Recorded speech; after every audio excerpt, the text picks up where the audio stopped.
G'day, I'm Paul, and today we're going to take a look at how to look after new and near new waxed or leather. So what I'll do is I'll shift some stuff around, set up a tripod and so we can zoom in for a closer look.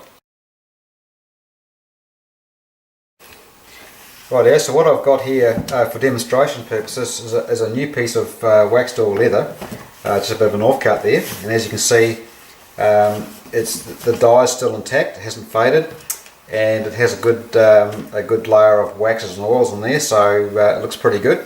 So what I'll do now is I'll grab the waxed or leather cleaner, and what I do is just put just pour the cleaner into the sponge and go over one panel at a time. The beauty of the sponge is it's very gentle on the leather, so it's going to help. It just sort of pulls up the dirt and without any harsh abrasion. And while it's still wet, I just use a clean microfiber cloth and just wipe off the excess.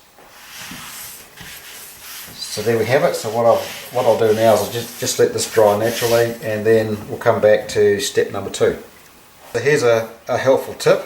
It's a good idea to have a bucket of water or a small container of water, and just regularly rinse out the sponge and wring it out dry, rinse out the microfiber cloth, wring that out dry, and you'll just see the dirt going into the water rather than being spread across your job. So there you go. Right, so now the leather's dry, the second step is to take the conditioning oil and the second sponge. There's normally 2 sponges in the kit, one for the cleaner, one for the conditioning oil, and give the conditioning oil a light shake because it does have the waxes and oils in there that need to be kept blended up. And all we do now is just pour it into the sponge,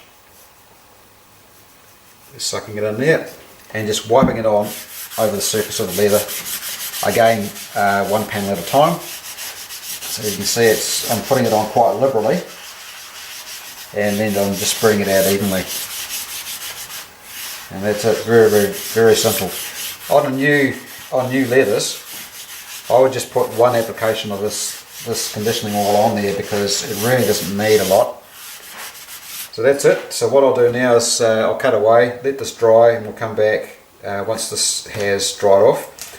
Normally I'd leave this sitting overnight to get best results. You can leave it for a few hours, but I always recommend an overnight.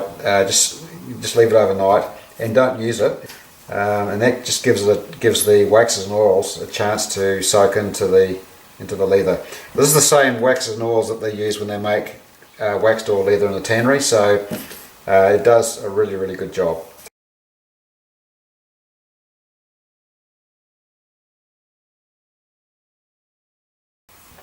Okay, so what I've done is I've left this overnight. As you can see, it's got a bit of a dull waxy haze over the top, which is great. That means the oil is dropped in, and all that's left now is just a slight haze of wax residue on the top. So I mean, for best results, it's always best to leave it overnight. I mean, that's going to give you a far better result anyway. So what I do now is I grab a t-shirt or a soft cloth and just basically just buff the wax off, and it's going to take that residue off, and it's starting to produce a bit of a shine now. And you can see there, it's got the shine come back again.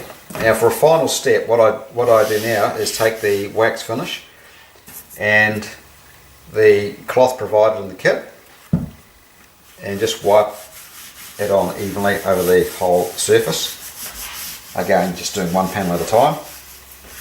And then what I do now is just let that dry. So I'll cut away now and come back in an hour or so, and we'll take another look at it. Right, so we left it for a couple of hours to go off, and that just gives the resins a chance to bind up and do their job. So this wax finish is going to give it a nice buttery, silky feel, and it's also going to make it feel a lot warmer as well. So what I do last of all is just give it a wipe over, again with the soft cloth, and that's just going to give it a nice even sheen. And there you have it. So you get a nice even sheen over the whole thing. So there you have it, folks. Over and out.